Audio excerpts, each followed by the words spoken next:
Oi, Flavinha. Hoje o negócio tá um pouquinho difícil, mas vai dar certo. Saudade de suas lives. Acho que faz uns 2 dias que eu não entro. Deu mais pra entrar.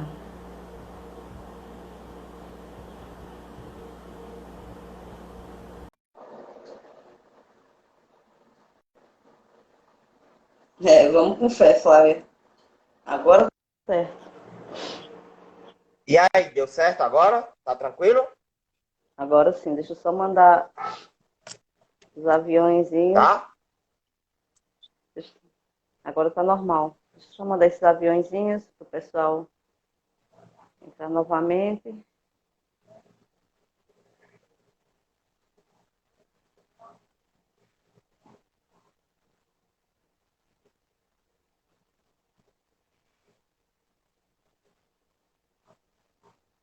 Agora sim. Agora sim. Você gostaria de fazer a prece inicial de novo? É porque a outra se perdeu, né? É É, interessante exato. fazer novamente. Prece nunca é demais, sabe? Rezar nunca é demais. Verdade. Pedir novamente que as pessoas fiquem na posição que se sintam mais confortáveis para se conectar com a espiritualidade. Agradecer a Deus por esse momento de esclarecimento, por esse momento de elucidação. Pedir a Jesus e a toda a espiritualidade amiga que nos ampare nesse momento, inspirando o nosso palestrante, para que possa nos trazer bons esclarecimentos, nos inspirando para que a gente abra nossa mente, nossos corações, para receber a palavra como a terra fértil em que a semente germina. Que possamos também fazer como aqueles que receberam os talentos e os multiplicaram, e não como aquele que escondeu por meio do seu Senhor. Que a gente atenda ao chamado do Mestre a pregar a boa nova, e de pregar a boa nova, para que essa palavra não se perca dentro dos nossos corações, não sejam sufocadas pelas preocupações do mundo, mas que sejam levadas ao maior número de pessoas. Que assim seja, Senhor. Graças a Deus. Graças a Deus.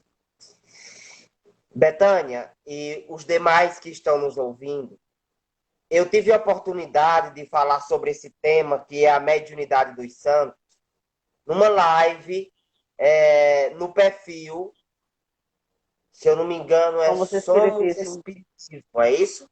Somos Espiritismo. E claro que ao repetir o tema, eu não poderia repetir a live, certo? Eu posso repetir o tema, mas não posso repetir a live. Até porque o conhecimento já é outro, a ocasião já é outra, e nós temos sempre que aprofundarmos, temos sempre que complementarmos e estendermos os assuntos. Então, se a senhorita me permitir, seja bem-vinda, dona Lúcia, minha segunda mãezinha, seja bem-vinda, Lidiane. Se os senhores, as senhoras e a senhorita me permitir, eu queria estender um pouco o assunto da live passada para que nós pudéssemos aprofundar no tema mediunidade dos santos. Todas as vezes que nós temos, Rui Cantinzani e eu, a oportunidade de falarmos de mediunidade, seja dos tipos de mediunidade, ou os tipos de médium, ou as reuniões mediúnicas, ou mediunidade dos santos, nós sempre temos a necessidade, Betânia, de consolidarmos na mente daqueles que estão nos escutando, seja presencialmente ou não, a diferença entre médiums de efeitos intelectivos e médiums de efeitos físicos. Já está mais do que batido o tema através das nossas lives, mas aqui eu quero pontuar na introdução mediunidade dos santos, Valéria Lopes. A mediunidade dos santos. Então, nós queremos aqui pontuar e cristalizar nessa introdução da nossa live o que é a mediunidade de efeitos físicos e o que é a mediunidade de efeitos intelectuais. Até porque nós teremos santos com um tipo de mediunidade e santos com outro tipo de mediunidade. E santos que convergem os dois tipos de mediunidade. E também pecadores como eu, que tem os dois tipos de mediunidade. Né? Porque a mediunidade ela não está vinculada necessariamente a valores morais. A mediunidade ela é inerente da criatura humana. Ou seja, ela faz parte da nossa constituição fisiológica. Então, leia-se em Kardec que a mediunidade de efeitos físicos é aquela onde há liberação do ectoplasma, onde estruturas intracelulares, que nós conhecemos na medicina, Betânia, como organelas, produzem uma substância chamada plasma. E essa substância permite a interação do espírito com a matéria. Certo? Não só Kardec estudou o plasma, mas também William Crookes, que estudou o espírito Kate King materializado. Do jeito que eu estou lhe vendo. Eu poderia pegar um aparelho de pressão e ir aí na sua casa e verificar a sua pressão. Pois o William Crookes verificava a pressão de Kate King materializada. E essa substância foi ainda mais aprofundada pelo médico fisiologista Charles Richer. Mas claro que nenhum desses estudos se comparam ao de Hippolyte Léon Denisard Rivail. Então, médium de efeito físico é o que libera plasma e permite a interação do espírito com a matéria. Tá certo? E médium de efeitos intelectuais são aqueles médiuns que produzem conhecimento, que passam comunicações mediúnicas. Por exemplo, psicografia, psicofonia, os recados do mundo espiritual. Betânia, o seu pai mandou um recado, o seu avô mandou um recado para você. Eu estou aqui escutando, estou lhe transmitindo. Esse recado, ele é captado pela minha pineal, Betânia.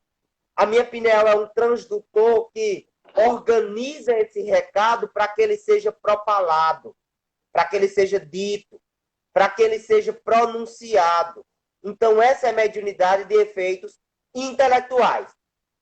Rui Cantizani e Anderson, você poderia dar um exemplo desses tipos de médiuns e de mediunidade? Claro, mas vamos dar um exemplo já falando dos santos? Dentro da vida dos santos, certo? E antes de entrarmos na vida deles, propriamente dita, voltemos um pouco ao Novo Testamento, porque muitas pessoas acham que a mediunidade surgiu, Daiane, Zuleide, com Allan Kardec, ou então surgiu com os santos. Mas a mediunidade ela já está presente desde o Antigo Testamento. Lá na live, no perfil Somos Espiritismo, eu falei sobre Elias, sobre José do Egito, sobre Moisés, que eram médiuns considerados profetas do Antigo Testamento. Mas eu queria diferenciar nesse ponto. Eu queria trazer os médiuns do Novo Testamento antes de entrar nos santos da Igreja Católica. E nós vamos ver aquela que é considerada uma das maiores santas da Igreja Católica, que é Maria de Nazaré. Maria de Nazaré, em todas as suas expressões, porque trata-se apenas de um espírito, de expressões múltiplas, por exemplo, Nossa Senhora Aparecida, Nossa Senhora de Fátima, Nossa Senhora Desatadoras dos Nós, Nossa Senhora dos Navegantes, é a mesma mãe de Cristo, sob diversas expressões e manifestações espirituais. Mas se nós remontarmos para a história de Jesus, veremos que ela teve contato, Betânia, com o anjo Gabriel, num fenômeno de vidência, uma mediunidade de efeitos intelectuais, que é a vidência. Essa mediunidade é de efeito intelectual, ou seja, ela faz com que o médium perceba o ambiente, faz com que o médium note as características do espírito comunicante e possa falar sobre essas características. E lá o anjo vai dizer a mulher que é bem-aventurada, que ela receberá o filho e que através desse filho haverá a salvação do mundo. E aí nós temos aquela frase, aquela expressão, Betânia, que é lindíssima, quando ela responde assim para o anjo: seja feita em mim a vontade do Pai, de acordo com a tua vontade. eu sou a tua serva. Ou seja, ela se entrega, ela se coloca à disposição dos bons espíritos. Então, o que é que difere essa mediunidade de vidência de Maria com a mediunidade de vidência de Ivone do Amaral Pereira? Absolutamente nada. É claro que Ivone do Amaral Pereira não tem a mesma envergadura espiritual. Ivone do Amaral Pereira, para quem não sabe, é uma médium espírita, não tem a mesma envergadura espiritual ainda de Maria de Nazaré. E ela mesma sabe disso na sua humildade suprema. Mas Maria de Nazaré tinha também a mediunidade de vidência, do mesmo modo que Ivone do Amaral Pereira, que era do movimento espírita brasileiro. Tanto é que ela vê o anjo Gabriel, se comunica com o anjo Gabriel, escuta o anjo, porque também tinha outra mediunidade de efeitos intelectuais, que era a audiência mediúnica, para ver e para ouvir os espíritos. Não é verdade? A mediunidade de cura é uma mediunidade de efeitos físicos. Porque se eu vou curar alguém, necessário se faz uma doação de ectoplasma para que as energias que vêm do alto alcancem as células materiais.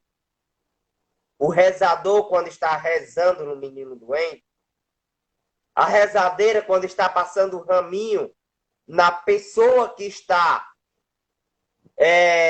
vamos dizer assim, com as energias vitais inferiorizadas ou rebaixadas, aquele rezador, aquela rezadeira está doando uma quantidade imensa de ectoplasma. E a mediunidade de cura, segundo Kardec, ela se enquadra na mediunidade de efeitos físicos. E nós vamos ver, quando Jesus volta para o plano espiritual, ele delegando aos discípulos que ficaram a responsabilidade de continuarem o seu mandato, de continuarem a pregação do Evangelho. E nós vamos ver uma passagem belíssima.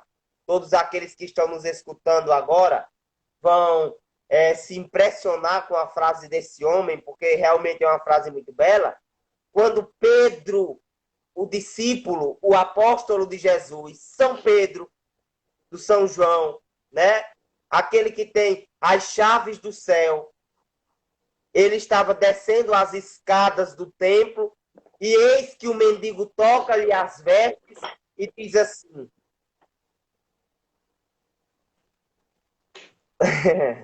um efeito físico aí foi? Acontece o efeito físico. Então o mendigo toca-lhe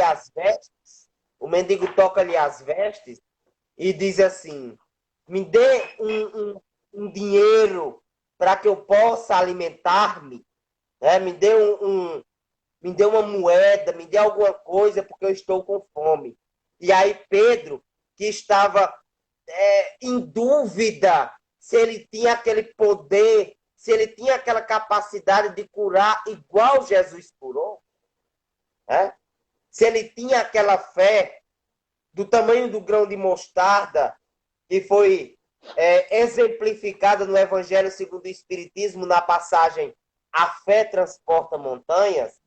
Então Pedro olha para aquele mendigo e aleijado e diz: eu não tenho ouro e nem tenho prata, mas tudo o que eu tenho eu te dou. Levanta e anda. Essa frase é emblemática, porque olha, o Pedro estava na dúvida um pouco antes, mas aí toda dúvida parece que é substituída pelo Espírito de Jesus. Aquela dúvida parece que é deixada de lado para que Jesus preenchesse o coração de Pedro.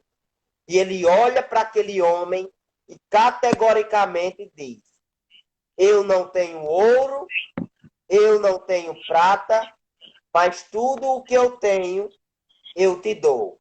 Levanta-te e anda. É uma frase espetacular. Então, Pedro era, com certeza, sem sombra de dúvida, um médium de cura. um médium de efeitos físicos. Veremos também João, que depois volta à Terra como São Francisco de Assis. João está na ilha de Patmos, ele é preso, e João escreve o quê? Qual é a passagem bíblica que João escreve? Apocalipse. O Apocalipse, né? E João, ele escreve o Apocalipse inspirado pelos espíritos nobres governadores da Terra. E Kardec vai trazer 3 especificações mediúnicas que se enquadram naquele fenômeno de João, certo? Que é a mediunidade de pressentimento, que está lá no capítulo que trata das psicografias, no livro dos médiuns. Mediunidade profética, está lá no capítulo 16 do livro dos médiuns, onde ele categoriza, onde ele vai classificar os tipos de mediunidade, mediunidade profética e mediunidade estática, certo? Só que, nesse caso específico, nós podemos enquadrar João, certo? O que recebeu o Apocalipse, como sendo a mediunidade ou de pressentimento, porque ele escreveu, era uma psicografia de pressentimento, ou então na mediunidade profética. Depois, com outro santo, nós vamos ver o que é a mediunidade estática. Certo? Então, João era um médium profeta, tinha a mediunidade profética e tinha a mediunidade de pressentimento. Saindo um pouco do Novo Testamento, indo agora para os santos que foram canonizados, que passaram por todo aquele processo de canonização da Igreja Católica, que segue muitas etapas, beatificação, depois canonização, estudo para saber se o milagre foi, de certa forma, efetivo, se não houve nenhum tipo de explicação científica para aquele milagre. Para os santos canonizados pela Igreja Católica, que surgiu no ano 300, após o Concílio de Constantinopla, nós vamos ter contato com um santo que é culturalmente conhecido no mundo inteiro como sendo o santo ante as tentações. Ante as tentações demoníacas. Ante as tentações satânicas. Aquele santo que da vida dele fez parte aquela insígnia, aquela medalha e, claro, aquela inscrição, aquela oração que é pronunciada por muitos católicos.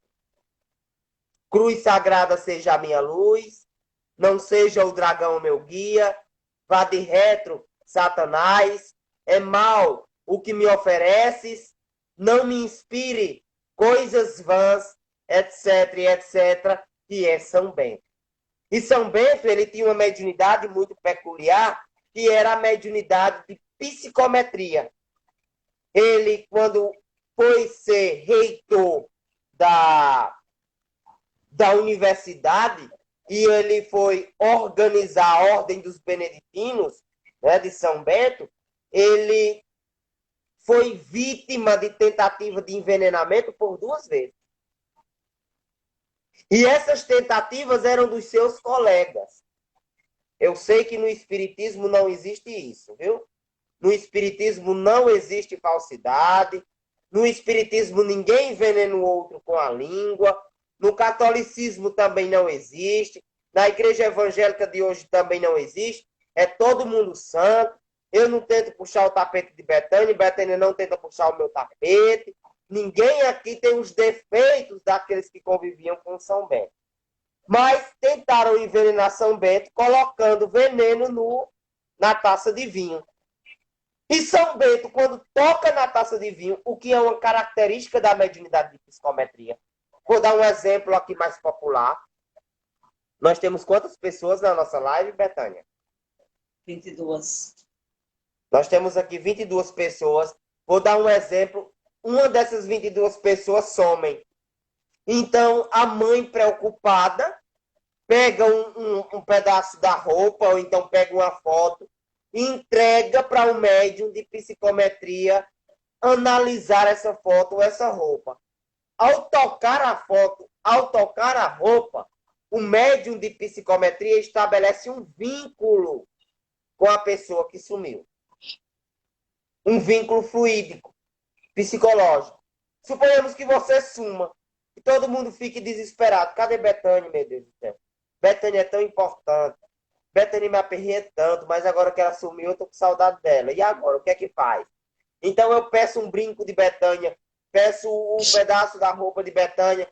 Ao tocar essa peça, o magnetismo impregnado nessa roupa, nesse brinco, nessa foto, estabelece uma ligação psicológica do médium para com o espírito de Bethânia. E é exatamente isso que São Bento fez. Quando ele toca no cálice envenenado, ele percebe a intencionalidade de quem tentava envenená-la.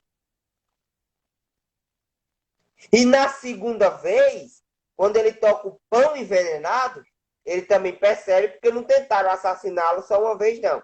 Tentaram primeiro pelo vinho, depois tentaram pelo alimento, pelo pão. Tá certo? Nós vamos ter uma médium, a psicometria é uma mediunidade de efeitos intelectuais, mas nós vamos ter uma médium que era conhecida pela materialização dos odores. Uma médium, portanto, de efeitos físicos. Porque tudo que se refere à materialização, nós adentramos no campo da fisicalidade, da materialidade do fenômeno. E essa santa que entrou para a igreja muito cedo, que deu testemunho muito cedo, que também partiu muito cedo, que foi uma devota, um espírito casada, no caso, fazendo agora uma correlação semântica com a feminilidade dela, um espírito casada, né, com um gênero feminino, na qual a polaridade desse espírito se manifestava, casada com Cristo, e que conseguia, através da sua influência magnética e ectoplasmática, materializar os odores. Portanto, uma mediunidade odorífera. Era Santa Teresinha das Rosas. Hoje nós temos aqueles que fazem promessa para Santa Teresinha. É muito comum receber, quando o milagre é concretizado, uma rosa, uma pétala de flor. Por quê? Porque Santa Teresinha, no momento da morte dela, provocou um fenômeno de materialização odorífera tão grande que foi sentido por toda a cidade. E Francisco Cândido Xavier vai nos relatar que quando o padre estava dando a hóstia lá na igreja de Santa Teresinha, em Minas Gerais, as flores eram liberadas pela santa e caíam na cabeça das pessoas. Caíam na cabeça das pessoas. Nós percebemos que essa mediunidade odorífera e de efeitos físicos de Santa Teresinha era uma mediunidade muito bela. E não era uma mediunidade que ela queria conscientemente produzir. Mas isso já fazia parte da própria evolução espiritual, de que ela foi merecedora pela sua entrega, pelo seu compromisso e pela sua responsabilidade nos testemunhos junto a Jesus. Falamos de João, de São Bento, uma mediunidade de efeitos intelectuais. Falamos de Santa Teresinha, uma mediunidade de efeitos físicos. Agora vamos lá para uma menina que tomou de conta de um exército e pôs fim à Guerra de 100 Anos entre França e Inglaterra. Para você ver.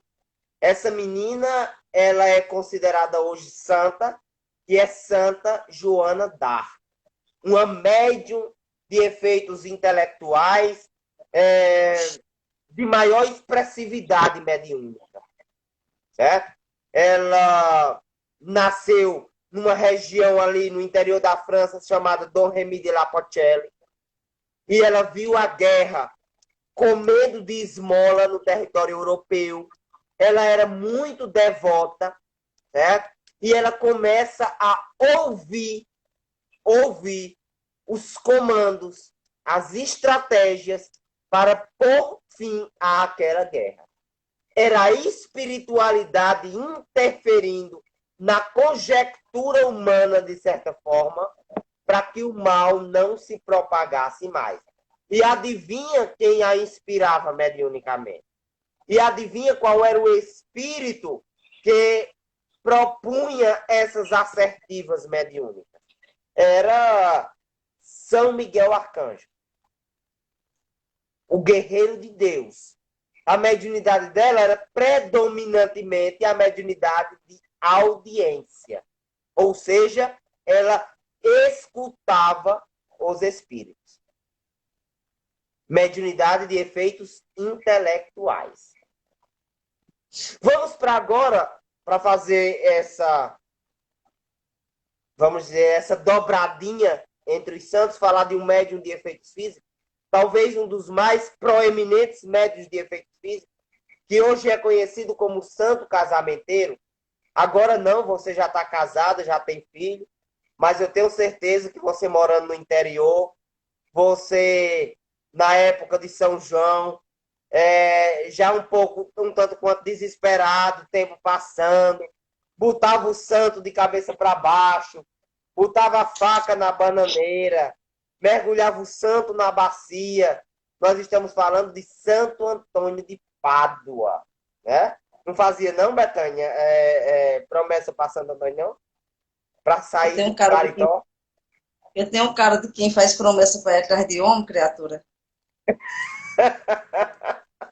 Não fez nenhuma promessazinha para Santo Antônio?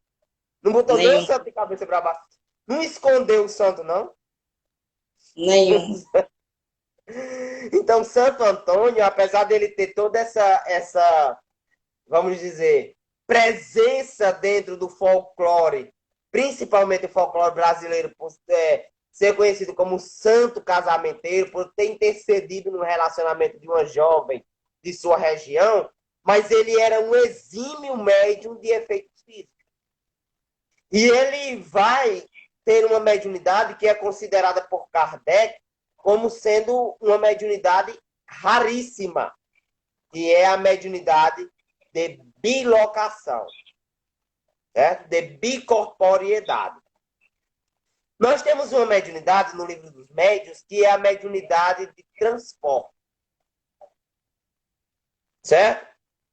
É quando o médium tem uma caneta dessa e ele faz, através de sua mediunidade, essa caneta chegar até você. Aí.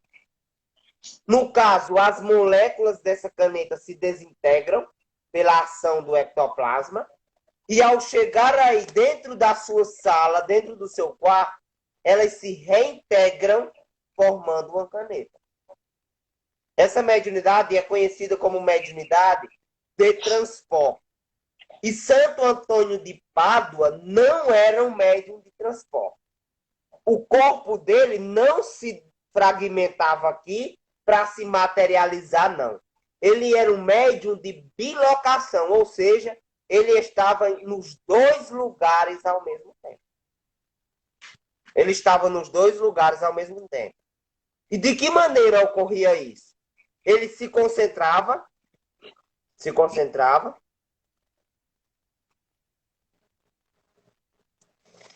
ele saía do corpo e se materializava em outro ambiente. Ou seja, presencialmente ele estava num local e presencialmente ele estava em outro. Ele foi defender o pai em outra localidade, estando em outra região. Certo? Então, esse fenômeno de bilocação precisa de uma concentração muito grande do médium. Ele sai do corpo e ele se materializa em outro local. Se o corpo dele desaparecesse aqui e reaparecesse lá, já era a mediunidade de transporte.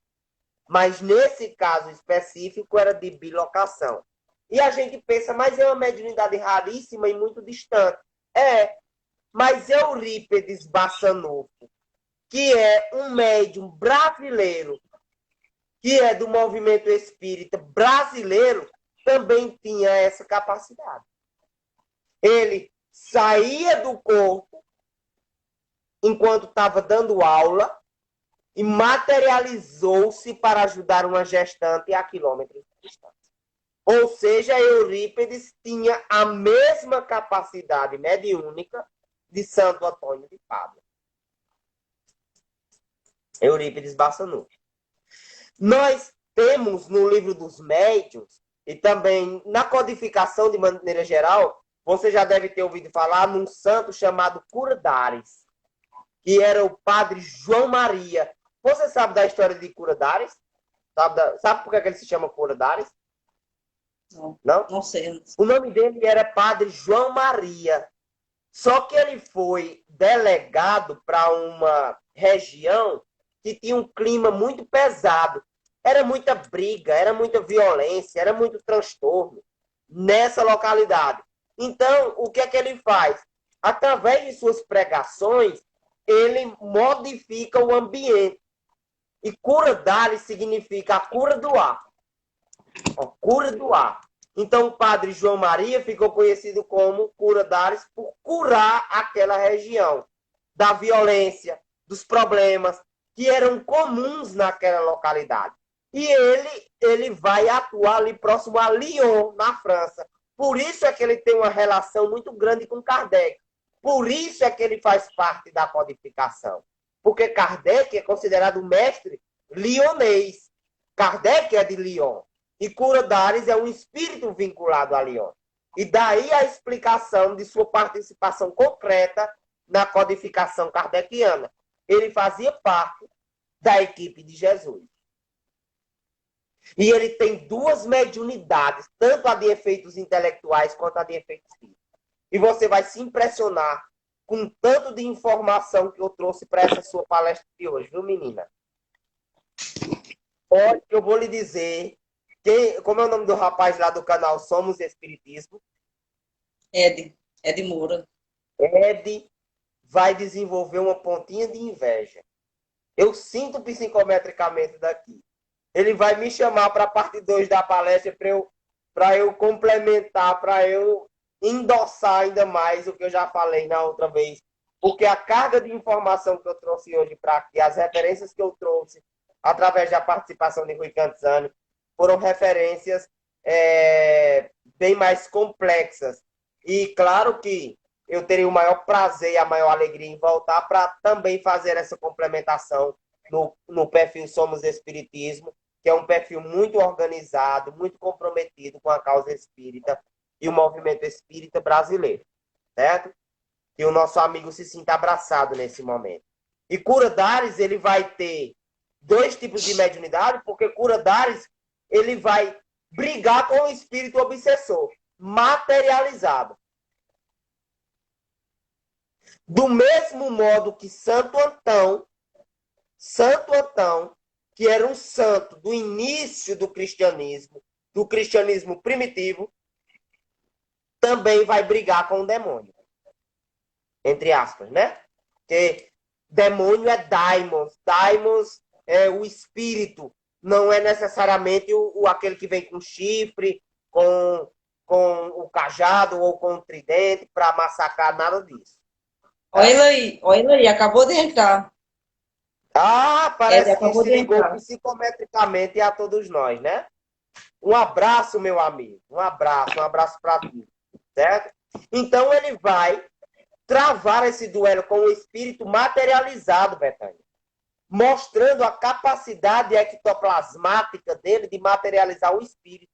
Mas o que eu não disse lá no perfil Somos Espiritismo, que eu vou dizer agora, é que ele tinha a mediunidade, que é chamado de mediunidade moralista, segundo a classificação kardeciana. Ele não tinha amplos estudos, mas ele tinha um poder de aconselhar as pessoas de forma magnífica. São os médiuns moralistas, ou seja, aqueles que recebem comunicações psicográficas ou psicofônicas, segundo Kardec, lá no capítulo 16 do livro dos médiuns, os médiuns especiais, e através dessa moralidade, ele consegue aconselhar. Ele é um mestre nas confissões. Você apresenta o problema a ele e ele lhe dá a solução através da confissão. E aí eu pergunto aos senhores, e aí eu pergunto à senhorita, quem é o médium que ainda não foi canonizado e que fez parte da cultura nordestina aqui do Brasil e que também era conhecido pelas confissões? Frei Damião? Frei Damião.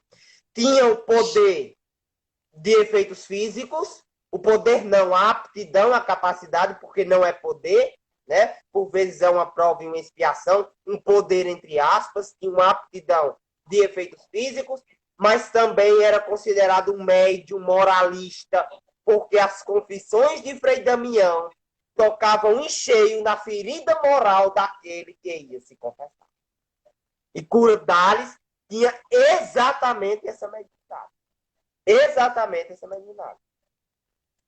Eu nem sei se essa mediunidade de Curdales, que foi relatada aqui por Rui Cantzani para mim, ela está lá registrada no livro de Clóvis Tavares, Mediunidade dos Santos, que é um dos livros mais importantes sobre o assunto na atualidade. Certo? Eu não sei se é essa, mas eu sei que ele é citado nesse livro. Não sei se essa especificamente, mas que ele é citado assim. Clóvis Tavares, ele é um estudioso extremamente comprometido, muito sério. E aqui nós vamos ter um médium que foge de todas essas classificações mediúnicas que eu falei, que é São João Bosco. Porque São João Bosco ele tem aquela mediunidade estática que eu falava no início.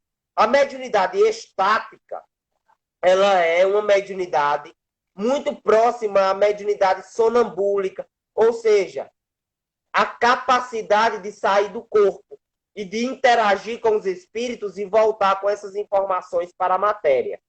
O que Kardec chamava de sonambulismo. Na mediunidade estática, o desdobramento é muito maior, certo? Ele vai para regiões muito distantes. E, às vezes, essa mediunidade estática, ela vem com profecias. Ele vai tão longe nos arquivos da Terra ou nos arquivos do planeta em que ele está,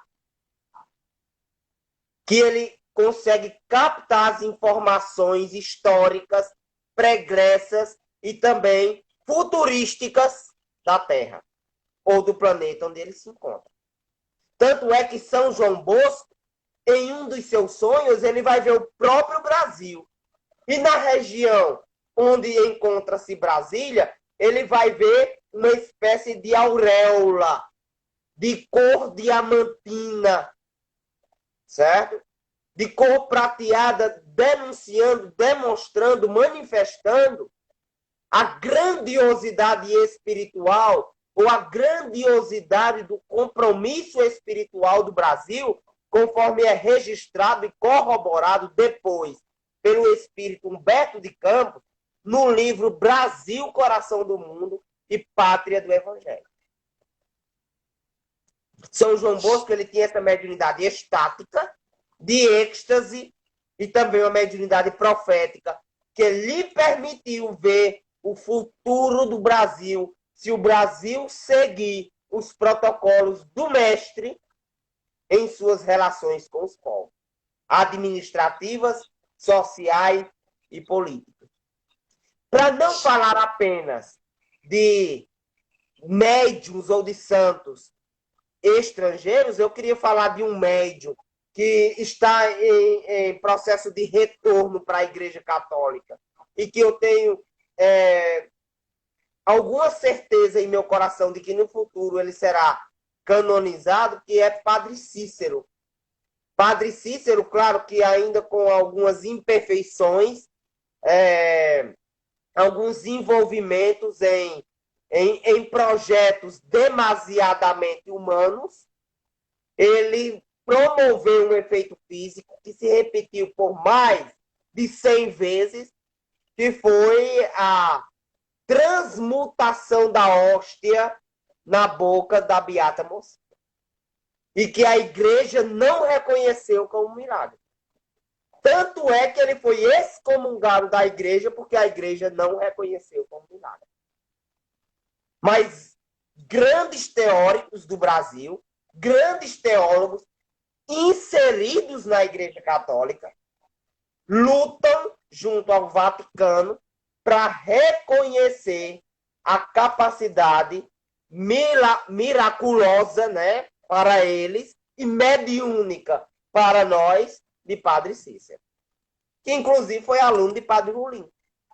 Muitas das coisas que Padre Cícero aprendeu com o Padre Rolim, que é o coordenador espiritual de Cajazeiras, essa cidade em que nós estamos. Apesar dele ter se formado padre em Fortaleza, os estudos primários de Padre Cícero foi aqui no Diocesano, quando ele colocava o chapéu na parede, magnetizava o chapéu e ninguém tirava, apenas Padre Rolim que conseguia tirar. Só Deus sabe como. Esses magnetismos eram tão influenciadores daquela dinâmica de colocar o chapéu na parede e de só Padre Rolim conseguir tirar o chapéu da parede. É um magnetismo muito, muito forte entre o mestre e o aluno, entre o professor e o aprendiz. Para nós encerrarmos e contextualizarmos aqui os santos da Igreja Católica, correlacionando-os com os médiuns do Espiritismo, eu quero falar daquele que eu particularmente considero um dos médiuns mais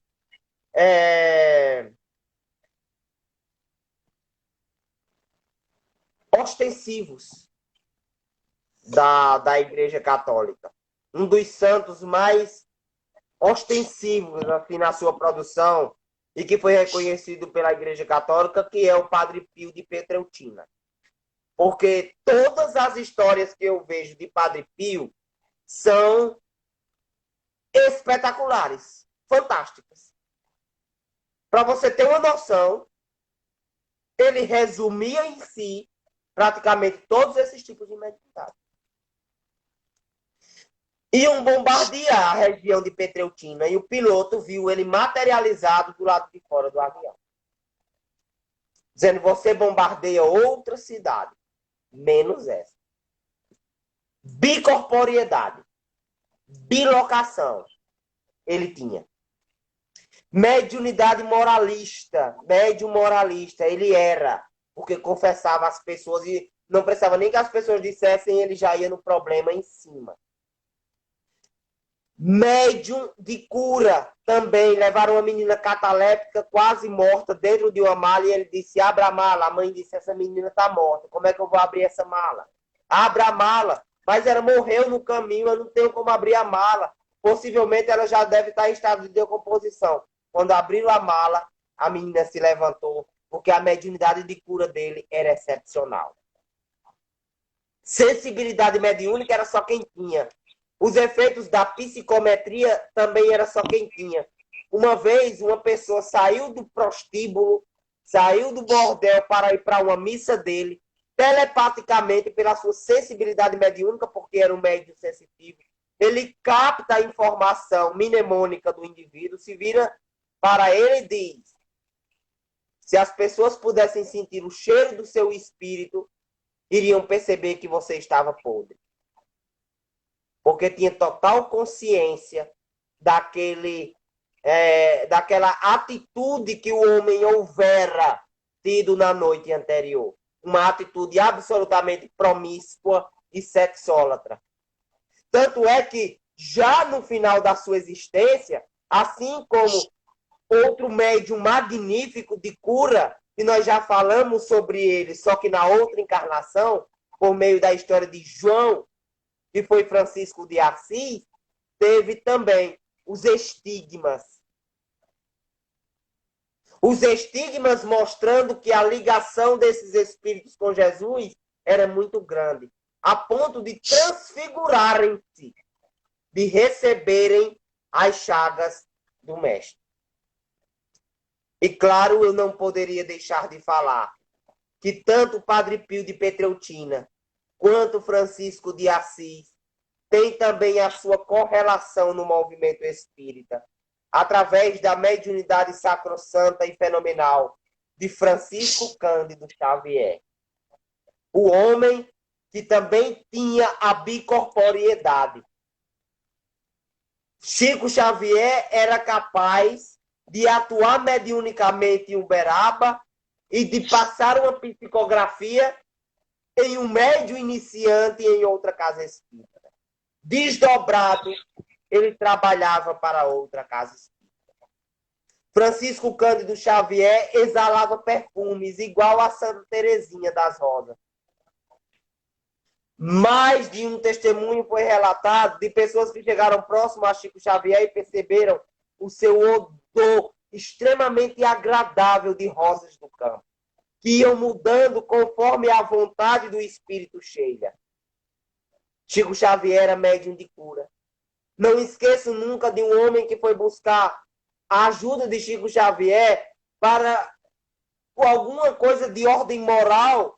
E Chico Xavier diz, faça uma prece quando voltar para o hotel que nós vamos lhe atender.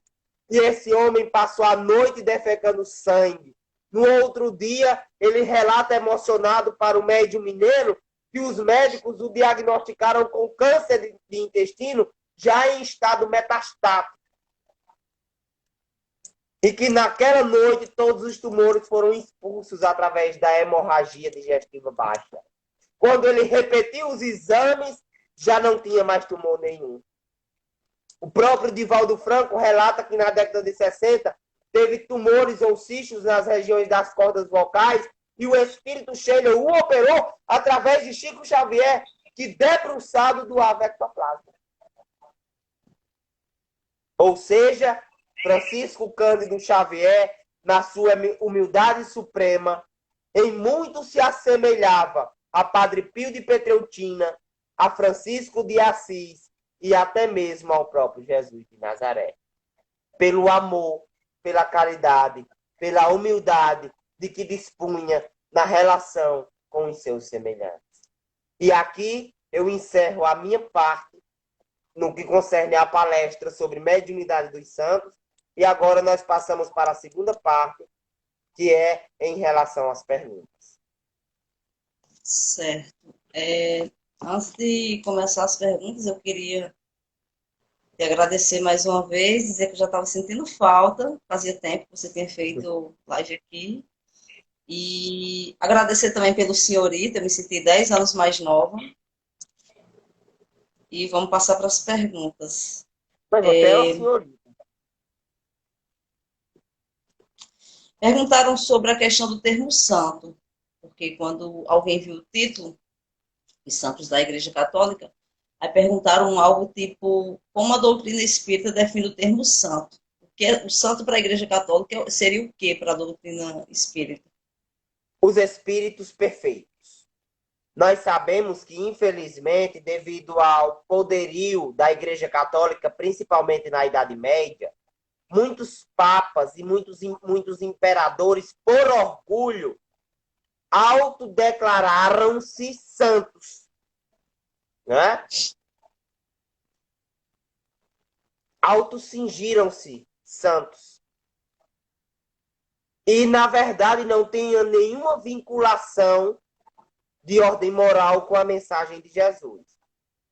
Mas grande parte desses espíritos considerados santos eram médiuns ou espíritos perfeitos, como mostra a categoria dos espíritos, segundo Allan Kardec.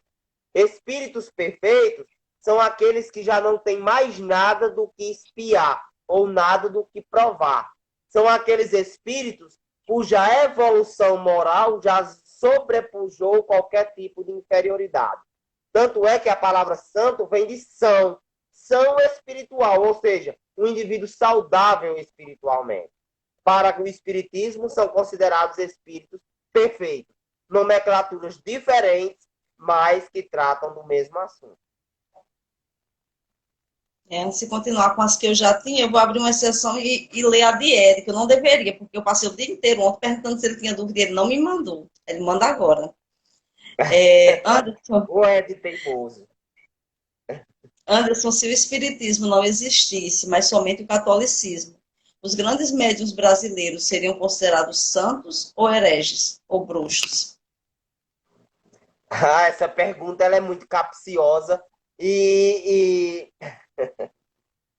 Essa pergunta ela é muito capciosa, sabe? Porque, assim,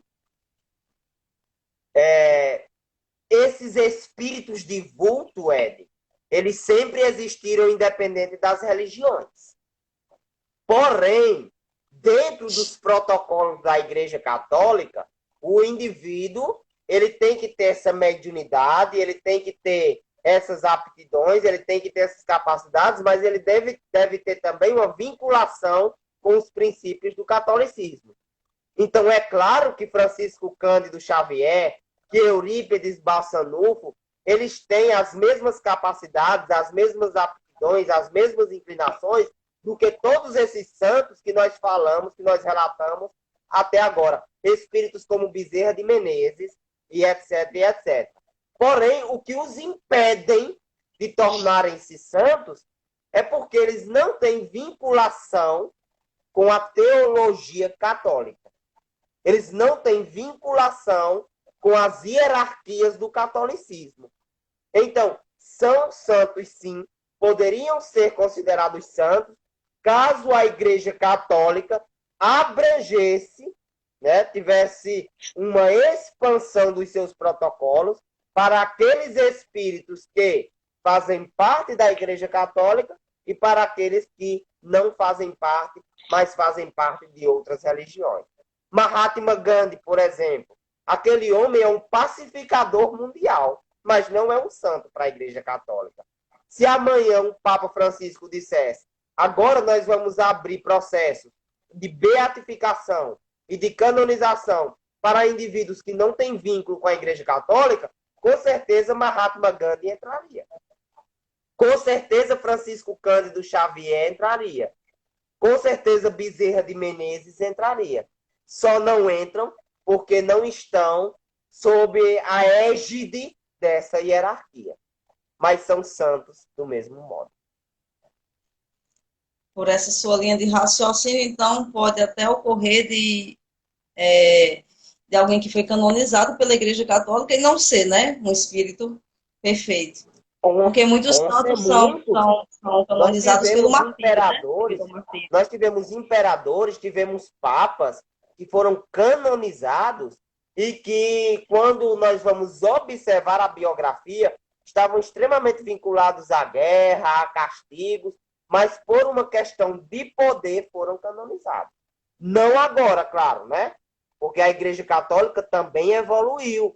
Nós temos que dar esse mérito à Igreja Católica. O Papa Francisco é um missionário na Terra. Né? Nós estamos falando da Idade das Trevas, 1400 e pouco, 1300 e pouco, coisa de 800 anos atrás. Falando em pergunta capciosa, perguntaram... Eu fico observando os outros convidados seus não respondem a essas perguntas capciosas. Eu quero ver se os próximos convidados vão responder essas perguntas escolhidas a dedo pela senhorita. Mas vá, faça. Porque o senhor é corajoso, né? Porque o senhor gosta desses temas polêmicos. Vá lá. Todo médium é santo ou todo santo é médium? Será que serei canonizado? Absolutamente. Não. Nem todo santo é médium e nem todo médium é santo. Por exemplo, Santo Agostinho, que é um espírito que modificou-se devido às orações de Santa Mônica. Santo Agostinho se destacou por ser um filósofo da igreja, um doutor da igreja. Santo Agostinho ele se destacou na Igreja Católica por causa da sua ligação com as comprovações da existência de Deus. Olha o que Santo Agostinho dizia. O universo é perfeito, simetricamente perfeito, matematicamente perfeito. Portanto, o universo é uma consequência perfeita de uma causa perfeita. Só pode criar o universo perfeito da maneira como ele é um indivíduo que é tão perfeito ou mais perfeito do que o universo, no caso Deus. E por que eu não entendo Deus? Porque eu sou uma peça do relógio. O relógio é o universo. E o relojoeiro, que é Deus, é quem entende a peça. Não é a peça que entende o relojoeiro. não sou eu que vou entender Deus. Através dessa filosofia, Santo Agostinho, para aqueles espíritas e católicos que estão me escutando e que acham que espírita deve ser santo, Santo Agostinho ficou conhecido através também de suas imperfeições morais. Ele modificou-se através dos testemunhos de Santa Mônica e hoje é considerado santo. Para que você não ache que aquele que erra está, vamos dizer assim, já consagrado ao fogo do inferno. Não é assim. Mas Santo Agostinho ele se destaca por esse poder filosófico e não necessariamente pela sua mediunidade. Então, nem todo santo é médium. E muito menos, nem todo médium é santo. Porque a mediunidade é uma prova, é uma expiação em grande parte. E provas e expiações vêm mais para espíritos imperfeitos. E espíritos imperfeitos, como nós já acabamos de falar, não são santos. Tem uma pergunta aqui, mas você já respondeu. Era a respeito de Santo Afonso e Antônio de Pádua, mas falando sobre estar em 2 lugares, né? Que a bicorporeidade já tinha respondido. Perguntou-se também sobre a mediunidade dos profetas bíblicos, mas você também falou um pouco já. Sim, sim. E outra pergunta aqui o fato da Igreja Católica, atribuir santidade a um fator que, na verdade, é mediunidade, atrapalha de algum modo a evolução desse santo, que, na verdade, é médium? Tem alguma coisa que não é benéfica? Esse fato da canonização em si? Depende do espírito. Depende do espírito. Vamos supor que você chegue para Francisco Cândido Xavier agora e diga: Chico, você é santo. Você acha que isso ia interferir em Chico Xavier? Você chegasse para Bezerra de Menezes agora e dissesse assim: Bezerra de Menezes, eu quero lhe dizer que você é extremamente perfeito e santo. Isso ia incensar o orgulho dele? Então, o rótulo que a Igreja Católica dá de santidade vai influenciar quem é influenciável. Depende do espírito que está recebendo o rótulo. Eu tenho certeza que o Francisco de Assis, ao ser chamado de santo, isso não influencia em nada. Porque ele sabe, talvez ele desse a mesma resposta que Jesus. Bom mestre, ei, por que me chama bom? Bom é Deus. Bom é o Pai. Se você dissesse, São Francisco, ei, por que você me chama de São? São é Deus. Né? Depende do espírito que recebe esse rótulo. Da humildade que ele traz.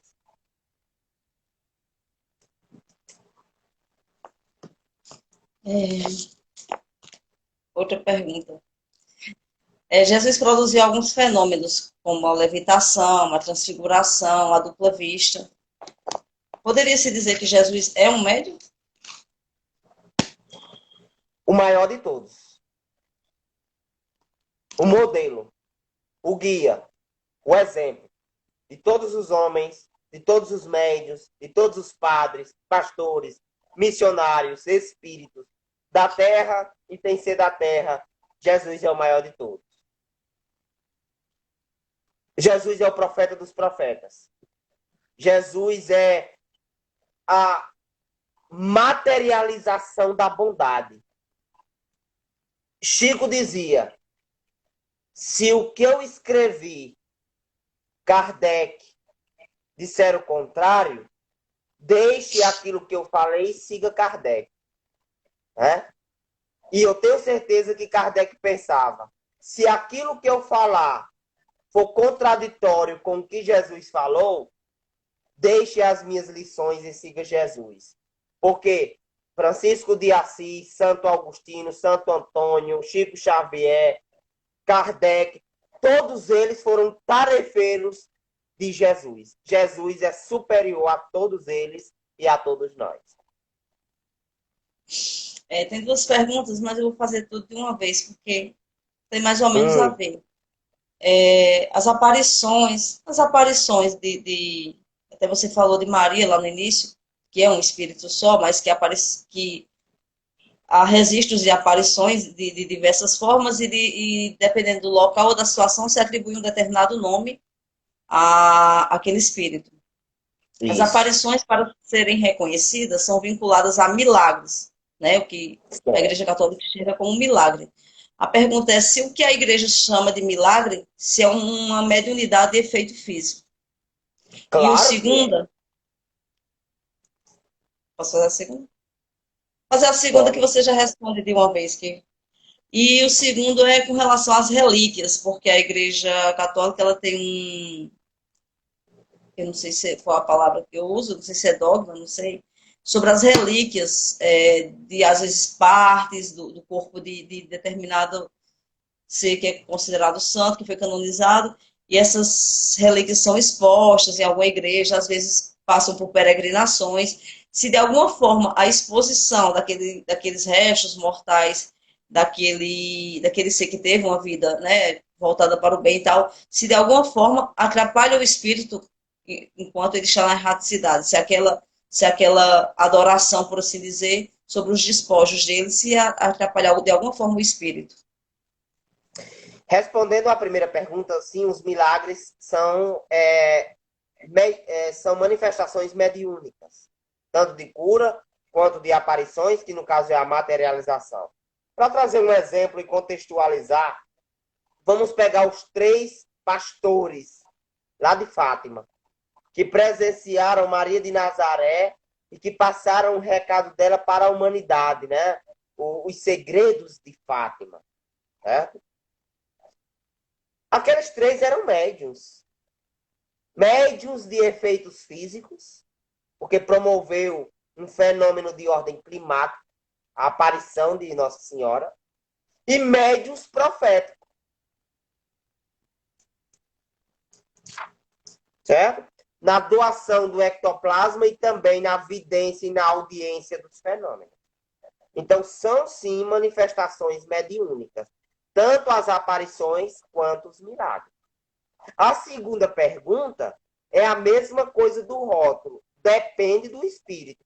Por exemplo, o padre João Maria, que é o cura d'Ares, o santo dos párocos, né? o protetor dos párocos, ele é incorruptível. O que é incorruptibilidade orgânica?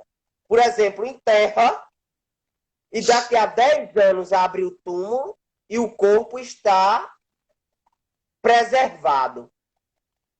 Por favor, quando eu morrer, não abram com 10 anos. Nem com 20 e nem com 30. Porque eu não sou Certeza que vai estar incorruptível. preservado. Certeza que vai estar Vai, preservado. vai estar em alto grau de degeneração. Mas João Maria, que é o cura d'Ares, ele é incorruptível. Ou seja, o corpo dele ficou preservado. E, claro, o corpo dele está exposto para a visitação. Certo? É uma relíquia, né, que a Igreja Católica considera como relíquia. Isso atrapalha o espírito? Depende do espírito. Se ainda for ligado à matéria, atrapalha. Se for ligado à caridade e ao amor,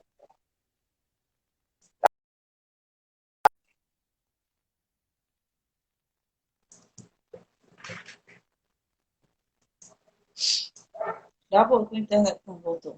Tem travado um pouco, mas voltou. Anderson, fizeram uma pergunta, só que assim, não tem a ver com o assunto, mas certo. devido ao que a gente está vivendo agora, segunda onda do Covid e esse grande número de mortes, de desencarnes, desculpa, se você puder responder, perguntou se como se explica a lógica das mortes pela Covid. Certo. Olha, nós tivemos uma informação através de Kardec, na verdade, através de Francisco Cândido Xavier, que foi relacionado aos 50 anos e à data limite. Os 50 anos após a década de 60 e a data limite para que se iniciasse a transição planetária no mundo. Essa data limite ela se encerrou em meados de 2019. E justamente após essa data limite, nós tivemos a primeira onda do coronavírus no mundo, da Covid-19, certo? Então, a Covid-19 ela é uma expressão do início da transição planetária. E essa transição planetária, ela vai, de certa forma, transmutar o planeta, que é hoje um planeta de provas e expiações, num planeta de regeneração. Então, mudanças geopolíticas, elas são necessárias, certo? Nesse primeiro momento, não está havendo a separação do joio do trigo, porque depois nós vamos entrar naquela profecia do Apocalipse, onde Deus vai separar o joio do trigo, ou seja, levar os espíritos primitivos para outros planetas e deixar os espíritos compatíveis com a frequência vibratória da Terra nesse planeta, certo? Conforme é dito lá em Exilados de Capela. Vamos chegar a esse ponto de separação do joio do trigo. Mas, por enquanto, o aumento no número de desencarnes na Terra é necessário para que outros espíritos recebam a oportunidade de voltar. É uma reorganização demográfica. É uma reorganização populacional do planeta. Então, o número de mortes, meus irmãos, eu preciso dizer isso, vai aumentar. E a Covid-19 é a primeira expressão dessa reorganização. Apesar do vírus não ter sido produzido pelos espíritos nobres, né, mas ele foi permitido a sua infestação na Terra por estes espíritos, para que a criatura humana comece a se modificar e para que os planos de Deus comecem a se concretizar no planeta. Então, nós não podemos ver o Covid-19 como sendo uma maldição, como sendo a destruição da humanidade. Até porque nós tivemos outras pandemias, gripe espanhola, peste negra, o ebola na África, a febre, a gripe espanhola, eu já falei, etc, etc. A hanseníase na época de Jesus, enfim. Nós já tivemos outros períodos de pandemia. E ela faz parte dessa transição planetária e faz parte dessa reorganização geopolítica e demográfica do nosso planeta. Mas nós temos que ter a consciência de que os números de mortes vão aumentar e que nós devemos nos preparar psicologicamente e espiritualmente para encararmos isso da melhor maneira possível e sem desespero. Chegou a hora de darmos o testemunho de nossa fé. E o testemunho de fé não se dá na bonança. É muito fácil dizer, eu sigo o Cristo, quando está tudo bem, quando se está no piquenique. É muito fácil dizer, eu sirvo a Jesus, dou a quem doer, quando está se sentado no banco da igreja, no domingo de sol. Eu quero ver é dizer, eu sirvo a Jesus na arena, em meio às feras, aos gladiadores, dizer que serve a Jesus dentro da fogueira. Então, esse é o momento de testemunho de fé. E, pelo amor de Deus, encaremos essas mortes por Covid não como uma maldição, mas como uma experiência necessária para a nossa evolução espiritual. É um mal necessário. Eu também, Joselma. Joselma está colocando que ficaria a noite inteira ouvindo você. Eu também. Digo a mesma coisa. Bom, foi a última pergunta. E eu queria agradecer mais uma vez sua disponibilidade. Dizer novamente que eu já estava morrendo de saudade de suas lives aqui. Você tinha me abandonado, eu tinha perdido meu cargo, mas aí estão reabilitando. E dizer que se sinta convidado sempre para os assuntos mais difíceis, claro, assim, aqueles mais polêmicos, que, né, a galera aí foge, porque você é o corajoso. E é isso, assim, muito, muito obrigado por tudo e principalmente por você partilhar esses conhecimentos, não só aqui no meu Instagram, mas no seu Instagram, você diariamente posta vídeos, posta frases, posta esclarecimentos E como você disse, é muito bom que esse conteúdo seja compartilhado, porque muitas pessoas precisam, justamente nesse período que a gente está de pandemia, de ansiedade e tudo. Então, são assuntos, são refrigérios que ajudam muito no dia a dia, né? E assim, como você estava até colocando outro dia, que não é só conteúdo espírita, né? É uma página de conteúdo muito rico, por sinal. E é bom que quem veja também vá compartilhando, porque às vezes é justamente, né? Quantas e quantas vezes eu vejo que você posta alguma coisa e alguém coloca, nossa, eu estava precisando ouvir isso. Nossa, era exatamente o que eu É, estava precisando ler. Então, é importante que se compartilhe, é importante que se passe adiante. E é isso. isso. Pronto, então vamos para a nossa prece? Vamos? Vamos lá. Senhor Jesus, nós te pedimos paz nesse momento de prece e nos ensina também a nos tornarmos santos, mas não com os rótulos de santidade que fazem parte tão somente das conjecturas humanas. Nós queremos nos tornar santos em nossas próprias consciências, na relação que temos com o nosso próprio íntimo. Então, Jesus, nos ajuda a santificarmos as nossas atitudes, a modificarmos as nossas ações. Abençoa essa pessoa que está nos ouvindo, a água que foi colocada ao lado de quem vai ingerir, que ela se torne um bálsamo, um medicamento, um lenitivo, um remédio, e que a tua presença seja sentida em nossos corações, hoje, agora e para sempre. Graças a Deus. Graças a Deus. Um abraço, Betânia. Fique com Deus. Outro, obrigada mais uma vez. Obrigada a todos.